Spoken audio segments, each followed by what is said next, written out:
في وسط البلد في شارع لو الأرض بتحفظ الأصوات يبقى الشارع ده حافظ صوت ضحك نجيب الريحاني، وصدى صوت منيرة المهدية، وخطوات يوسف وهب وهو رايح يفتح ستارة المسرح. شارع كل بلاطة فيه كانت سلم لموهبة، اسمه شارع عماد الدين. الشارع اللي زمان كان اسمه برودواي الشرق، اللي بدأ من ميدان العتبة ويمتد لشارع رمسيس. كان دايما منور حتى في عز الضلمة. شارع فيه اتبنت أول المسارح في مصر، مسرح الهمبرة، مسرح برنتانيا، المسرح الكوميدي، وكل مسرح كان نجمه ساطع في زمن الفن الأصيل.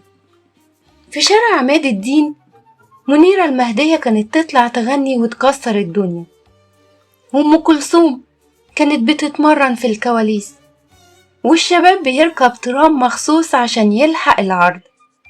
يوسف وهب، نجيب الريحاني، علي الجزار وفاطمة رشدي كلهم وقفوا هنا، بس مش على خشبة المسرح، لكن كمان على أرض كانت بتدي للفن احترامه. الشارع ده ما كانش مجرد شارع، ده كان مسرح واسع وجمهوره الشعب كله. وكان فيه كمان الكازينوهات والقهاوي اللي بيقعد عليها الصحفيين والفنانين، والمجلات الفنية اللي توزع من هناك، وكانت بتتباع أفيشات الأفلام وصور النجوم في المحلات زي الكتب المقدسة. بس مع الوقت الستارة اتقفلت على جزء كبير من الحكاية، اتقفل كازينو واتباع مسرح وبقت اليوفط منورة، بس الشارع مش زي زمان.